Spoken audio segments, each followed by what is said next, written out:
If I'd only followed my instincts, I'd never have boarded that doomed ship. When the Azure Sea Star left port, its passengers were all alive, each with smartphones and watches and tablets, as well as the cruise ship's own communications, yet not a single message was sent before it went missing. No distress call. The fates of over 1,000 passengers and crew remain unknown, with only a handful recovered from a lifeboat, days after the Sea Star herself vanished. But the Coast Guard's only statement on the lifeboat's recovery was that the passengers did not survive. Rumors circulated about thermos full of eyeballs and a passenger whose mouth was stuffed full of severed fingers. But these details have been denounced as lies, sensationalizing and capitalizing on a tragedy. The effect of the Sea Star's disappearance is a rogue wave. No survivors. No witnesses. Well, one witness, but perhaps I shouldn't tell. Better for that ship stay lost forever. The families of the missing, however, deserve the truth I am posting. But first, a warning. The gruesome snippets I recounted above barely scratch the surface of the horror I am about to share, some of which I took part in. I wake screaming every night. I sleep with the lights on.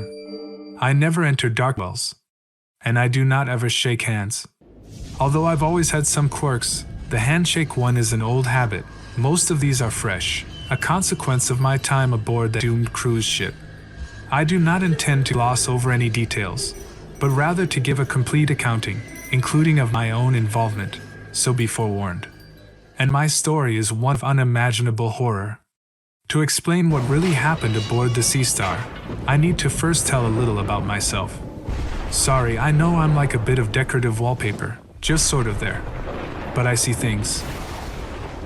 It all started when I was very young. I do promise this is relevant. I didn't want to swim in the community because the water was cloudy, hiding a shadowy figure in the deep end. I distinctly remember standing at the pool's edge, crying inconsolably while my father urged, "Go on, jump!" My brother set the example, diving down to the bottom of the foggy water. When he came up, a silver dollar glinted in his fingers, which he dropped back into the pool before I could snatch it. "Oops. Guess you gotta dive for it." He laughed, the sun shimmering off his sunburned shoulders. "Come on, there's quarters down here, too." Diving for coins was a game we often played, so I plunged, kicking my way down with my eyes squeezed shut. When my hands grazed the rough cement bottom, I patted around. Silky hair tangled around my fingers like seaweed. I forced my eyes open against the stinging chlorine, and shrieked. Wide, empty eyes stared back at me from a bloated face. When I shot to the surface, wailing about a dead woman in the water, other swimmers looked on, perplexed. My older brother tried to console me and swore there were nothing but coins. He was correct. Not until a week later would a woman drown in that pool and sink to the bottom of the foggy water while wittingly raced laps above her. The next time I saw was when I threw a tantrum over my grandmother's armchair. It smelled so bad I grabbed my nose and exclaimed, "You!" My parents scolded me for my rudeness. Grandma occasionally struggled with incontinence, so for her chair to stink was, they assumed, the result of an accident.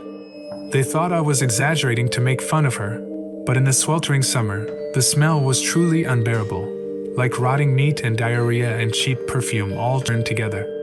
I threw such a fit we left, though Grandma insisted on hugging me despite my being an awful brat.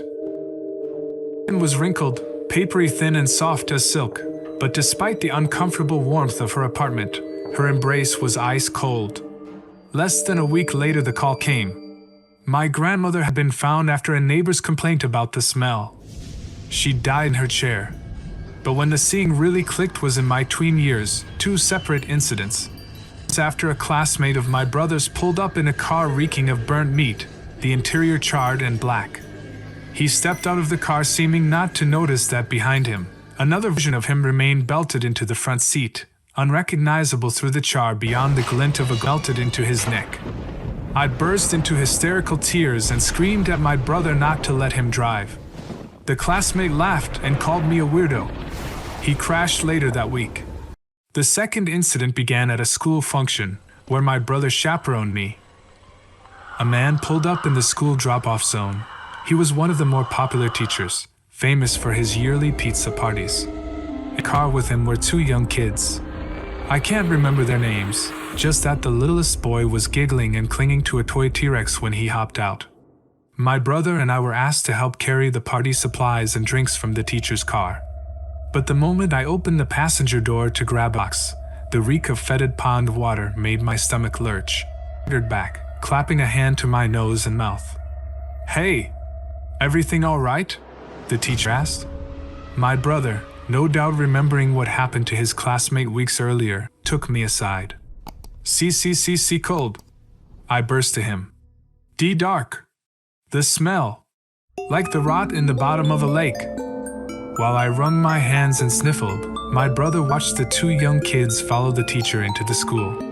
He shook my shoulder and said, Hey, we're going to save them." "How? No one ever believes me." "I believe you, Hope." "Hey." He gave me a squeeze and looked in my eyes. "Hope is the thing with feathers." What a dork. That line was from Emily Dickinson, my brother's favorite quote from me for when I was upset. It was corny, but encouraged me. A few minutes later, we were careening along backwoods roads in the teacher's car. To this day, I don't know how my brother got the keys. His plan was we'd stow the car in a garage for a couple weeks, long enough to outlast the vision, since my predictions always came true within about 6 days. But it hadn't occurred to either of us how being inside the car would affect me. The damp and rot washed over my skin. Cold. Every hair on my body stood erect, floating as if underwater. I couldn't breathe, gagging on the fetid water. I rolled down my window. Raindrops from outside pelted my face, and something clicked. A sudden, terrible question. When I'd peered into the darkened interior, I hadn't been able to see who was inside the car. "Hey," my brother said, apparently struck by the same thought. "You're not foreseeing our deaths, are you?" I don't know if it was fate that caused us to fishtail just as he spoke. But also he might have hit something, because there was a bump. All I know is suddenly we were flying and over the side toward a lake, and then plunging, and I snatched for his hand as the impact slammed us forward into the dashboard. Then the water wasn't just in my mind. It was real. It was pouring in through the car window. I fought, flailing, unbuckled, thundered through the half-open window. Luckily, I was still small enough to get through, swimming up and breaking the surface.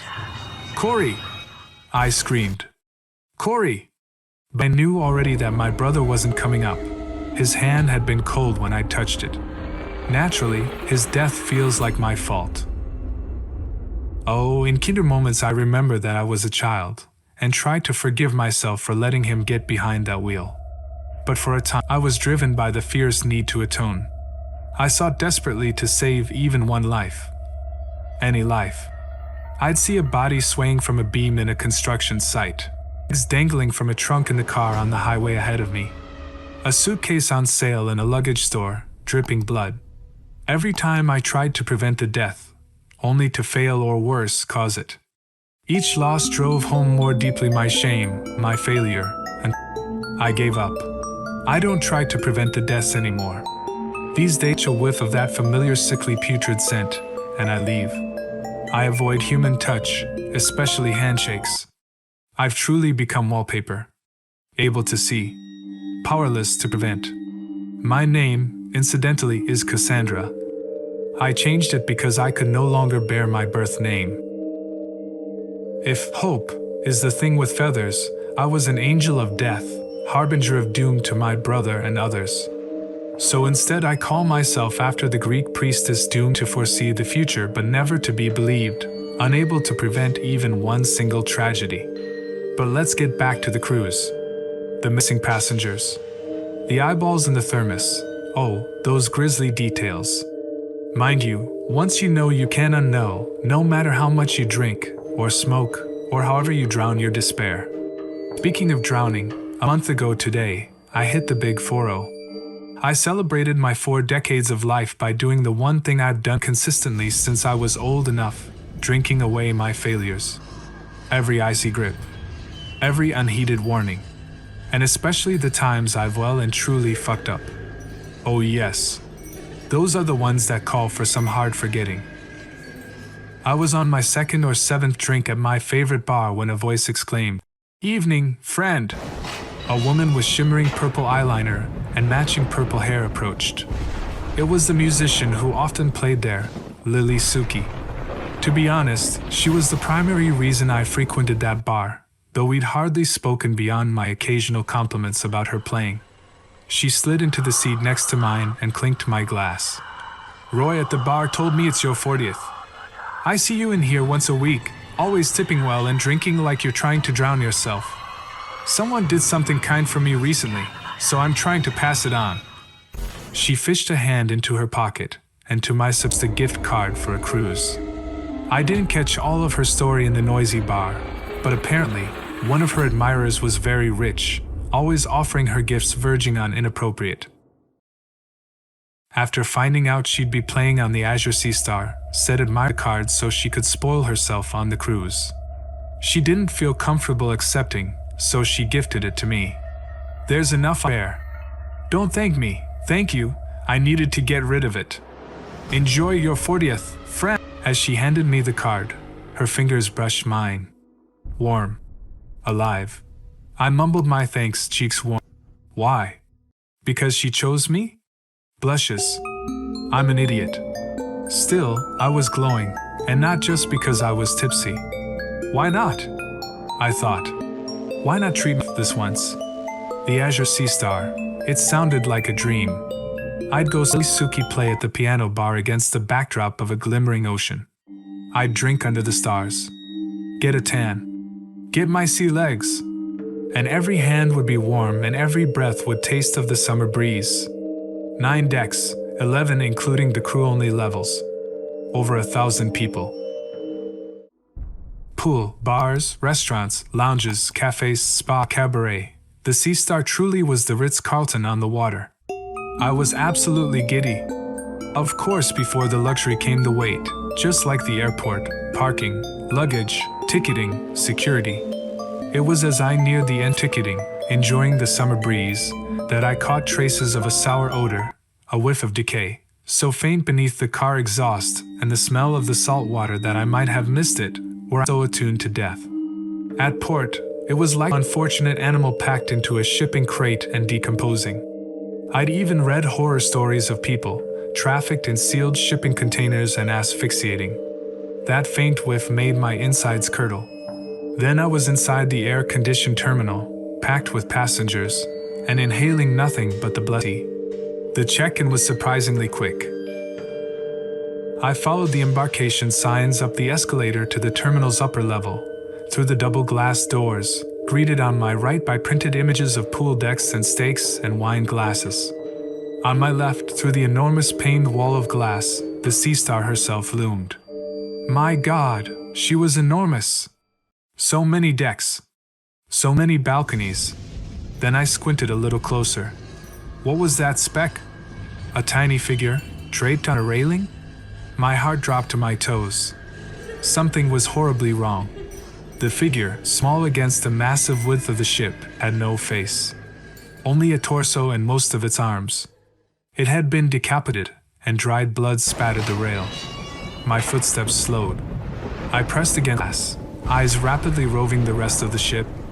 Was it just one incident of violence, or perhaps I wasn't seeing correctly? It was a stunt, a practical joke, a mannequin. I needed to get closer. I hurried along the terminal, joining the line out to the gangplank. The bowl of the sky had turned deep purple, the sun lowering toward the horizon, and in the Sea Star's deep shadow, the temperature dropped. A sudden chill gripped me as I trotted out onto the gangplank. I sniffed. Sniffed again, more deeply. Rot. The same putrid odor I caught outside. A passenger ahead of me noticed me grabbing my nose and remarked, "Not used to that ocean smell?" I did not respond, because now that I was close enough to see the ship more clearly, I noticed cracked glass, broken panes in the sliding glass doors of the cabins. "No," I gasped, sinking to my knees, and the passenger kindly leaned to help me up. As her hand seized mine, it was cold. I jerked back so fast I actually collapsed into the passengers behind us. A mother and her daughter, exclaimed the mother. My hand brushed the daughter's bare arm. Cold. Are you okay? Asked the daughter, a child of about 12. I crawled back from her, and another person, an elderly gentleman, leaned down to help me up, his hand on my elbow. Cold. Miss? He asked. Miss. But I bolted, barely cries as I launched myself back toward the terminal. No, no, no, no, no, no, no, no. My eyes watered and my belly bunched into knots and my heart lurched into my throat and oh God, the ship. The whole, entire ship. It was dark, windows broken. Not a single light shining in the interior, and spatters of blood here and there visible on its decks and balconies. But worst of all was the smell. I hadn't even entered the ship yet and already knew, in the way only I can know, that the smell wasn't just one body or two. Not if I could detect it all the way out on the gangplank. All the way at the entrance to the terminal.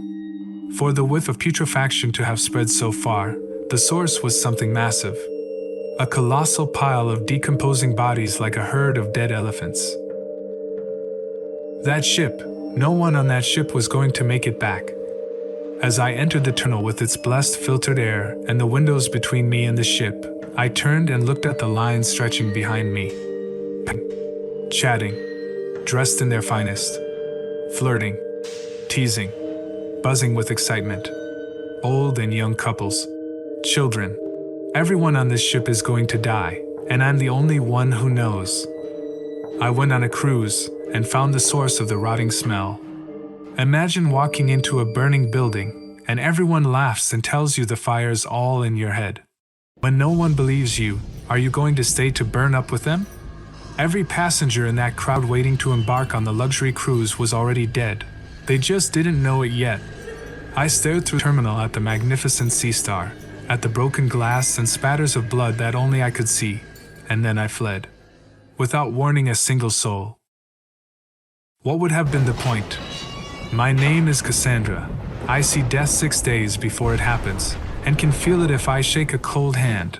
But no matter what I do, I can never, ever prevent it. My flight took me as far as the escalators before a flash of purple brought me screeching to a halt. Lily Suki?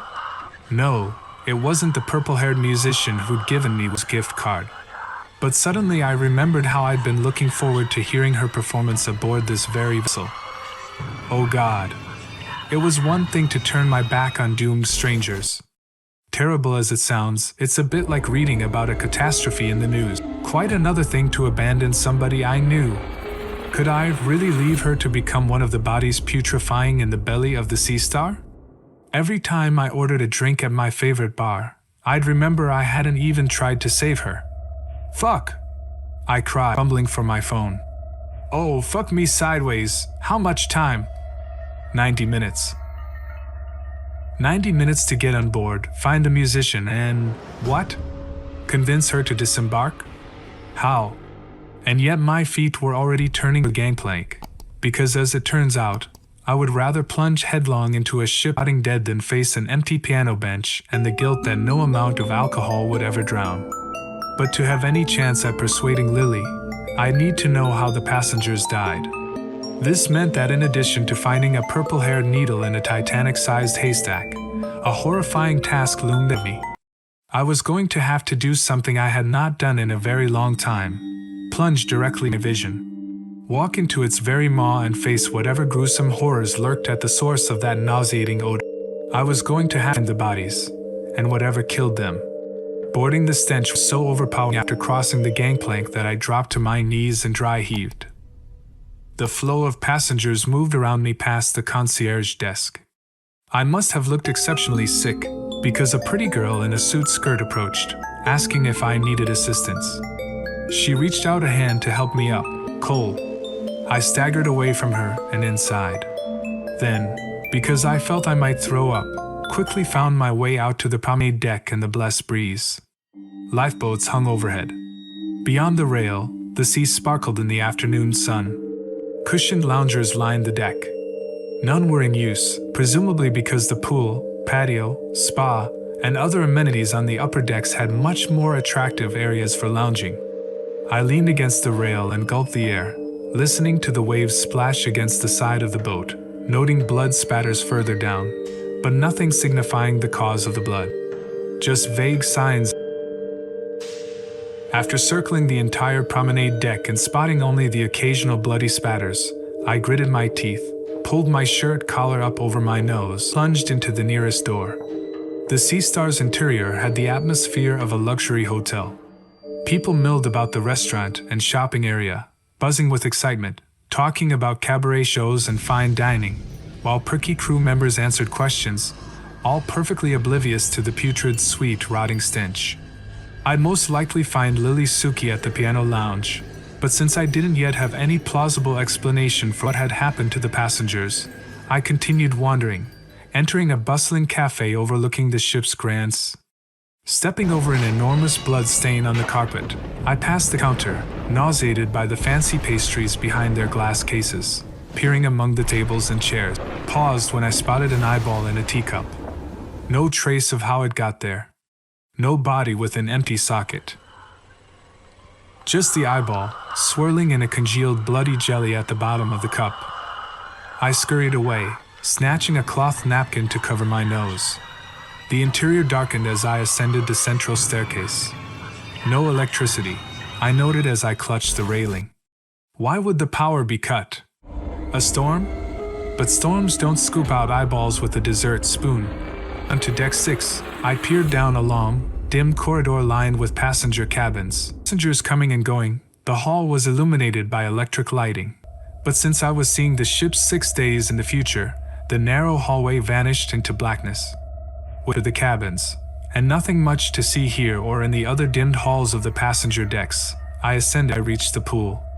Pool deck 9 opened to wide panoramic windows, dining, a spot, of course, the pool. I emerged outdoors with relief, removing the napkin from my nose as the sea breeze gave some respite from the odor. Around me, people partied in bikini, beachwear and suits, sipping all manner of drinks around the sky-blue swimming pool. A young woman stretched on a blood-spattered lounger, oblivious to the gore beneath her tanned figure. A few bodies floated among the swimmers, bloated and discolored. My vision shimmered briefly as a teen boy swam right through one of the bodies, splashing as if it were not there. My heart lurched when I realized that it was his own, albeit dressed in different clothes. Oof! I grunted as a small figure bashed into me, her arm grazing mine. Sorry! Cried a little girl in a pink swimsuit, bolting by as her mother yelled at her to watch out for people. I tried not to think of how cold the little girl's arm felt. Counted the bodies, 8 in the pool. One by the towel bin, I made a circuit of the pool, occasionally brushing against people. Cold, cold, cold. No survivors, it seemed. But why? That was when I spotted a shirtless old man sitting at a table under an umbrella. I froze, goosebumps prickling along my skin. Unlike the floaters, there was no obvious reason for his death. His back was to me, the bare skin of his shoulders gray and blotchy. In his hand he held a broken drinking glass. He was positioned in repose, so what killed him? My heart quickened as I moved round to the front of him. His mouth hung open, shards of glass and a mangled tongue lolling out, crimson trailing down his shirt front. The source of the chewed glass was obvious. The cup in his hand was broken, its jagged edges bloody. He died choking on the glass. What the fuck is happening here? I whispered. Forward stairwell, the jogging track, and the sun deck. Decks 10 and 11 offered a stunning bird's eye of the pool and ocean, but I did stop to take this in as I circled to the bow, opting to take the forward stairs down, rather than central. The stench hit me like a cloud. I had to stop as I descended into the dim stairwell, clinging to the railing, doubled over, gagging. It was so bad. My eyes watered. My stomach bucked. And it was dark. Thank God for my phone's flashlight. I fumbled it on and, napkin firmly over my nose, plunged down into the depths. The phone's thin illumination flashed along the carpeted stairwell and the hall of the first of the passenger decks. I kept descending. Paused at an unidentifiable slick red mound. I was examining it under my light when a crew member jogged up to me and asked, "Lose something, miss?" "Just my marbles," I muttered, shooing the crew member away and inadvertently brushing his hand. Cold. I turned my attention. A slimy pile of intestines on the stairwell, trailing down to a disemboweled body. Intestines, eyeballs, eating broken glass. Nothing about this makes sense. I swiveled the beam to check further downward. That was when I found the source of the odor. My path down was obstructed by a mass of bodies. The ones underneath seemed to have been trampled, but the ones on top. I squeezed my eyes and retched against the wall. Some of the bodies bore horrible mutilations, fingers bent and twisted, joints out of alignment, faces smashed in and jaws. Many more appeared to have been crushed in the press of bodies. Best guess, there was a wave of panicked people rushing upstairs from below, colliding with a wave of others fleeing down from above. Why this staircase? What was part of the ship? The cabaret lounge, I realized. No electricity. No elevators. This was the nearest stairwell to the auditorium. Closer. I was inching closer to uncovering the fates of the passengers. And yet, I still had no idea what the passengers were fleeing from. Who were the attackers? I thought of the eyeball. The glass chewed and swallowed. An icy pinprick at the base of my skull whispered the question I didn't want to ask. Why? Why did some of the passengers go mad and do it to themselves? Piano bar. I took the long way round to the cabaret theater, going all the way back up the stairs and coming down on the central staircase, only to deter on hearing the notes of a piano. I found myself in a cozy lounge and spotted a purple-haired figure at the keys. And just in time, the ship was due to depart in less than half an hour. "Lily!" I rushed over. The musician's face lit. "Oh, it's you, friend. You made it. You've got to get off the ship. I know it seems crazy, you've got to. Everyone on board is going to die. I've seen it because I'm psycho." I heard it a second later. Forehead. "I mean psychic. Psychic. I can see the future." At her scrunched eyebrows I burst. "Look, I know how I sound, but I've been able to see things since I was a little girl, and I am telling you that this ship is going to go dark. The engines will cut out. People are going to flee and trample each other on that forward staircase." Launching into a rapid-fire recounting, I was just getting to the eyeball in the teacup when she interrupted. "You're afraid of some sort of terrorist attack?" No. It's almost like a kind of madness, a contagion that spreads through the ship. A zombie apocalypse? Not zombies. Poltergeists? Possession? She played a riff from a horror movie. Should we call an exorcist? We should. I checked my phone. Quickly, what an odd duck you are. I can't imagine any sort of catastrophe as big as you're saying. You know this ship has tons of safety protocols. And even if I did believe some disaster were drawing near, do you really think I could abandon crowds and crew? She looked at me over her glasses, shimmering purple lips curving in a smile. Listen, friend, if this were the Titanic and I was the only one who could see the iceberg, I'd stay to steer us right, not run off leaving everyone to die. Icy fingers raked along my spine. Even if she wasn't taking me seriously, she was right.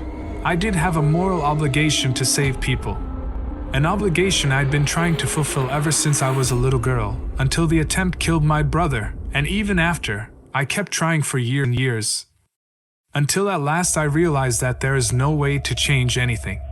That is why I call myself Cassandra. For the Greek prophet doomed to predict the future but never be believed. Try and prevent what I've foreseen. You might as well try and pluck the stars from the sky. Every hand I touched was cold. Everyone on board would die. My fists balled, fingernails digging so hard into my palms they bled. You really have no idea what you're asking of me. Oh, I'm not telling you to stay. I'm just explaining why I have to. Besides, I'm under contract. She winked and focused on her playing as guests entered and sat at nearby tables. She had no idea. None whatsoever. If I thought there was even a sliver of I wouldn't abandon people. Oh, if this happy-go-lucky musician understood the futility. But she will, came another darker thought.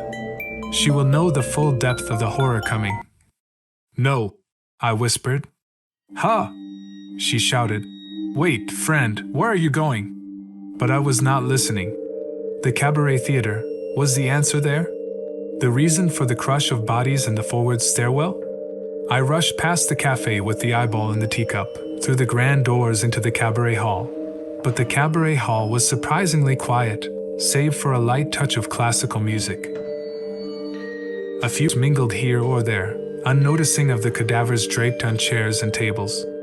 The stage itself was pristine, the wood smooth and polished in the fading orange light through the windows. Apparently, the origin of the panicked flight up the forward stairwell was not this grand entertainment. Nothing here supported that theory. Nonetheless, I gave the place a thorough search until my phone's battery ran low, and then I returned to the grand staircase. In one direction lay passengers. In the other, the gangplank back to the port terminal and safety. It's not too late to be a coward, Cass, I said. Run for the ship, run from the empty piano bench at the bar, find a different, cheaper hole in the wall to crawl into like the cock are. Always the survivor. Or I could try just one more time. Hope, my brother always said, is the thing with feathers. And look what happened to him. Flashed through my mind. My heart slammed against my ribcage. I'd just die too, unless I left in the next, how many minutes? I checked my phone, but it was dead.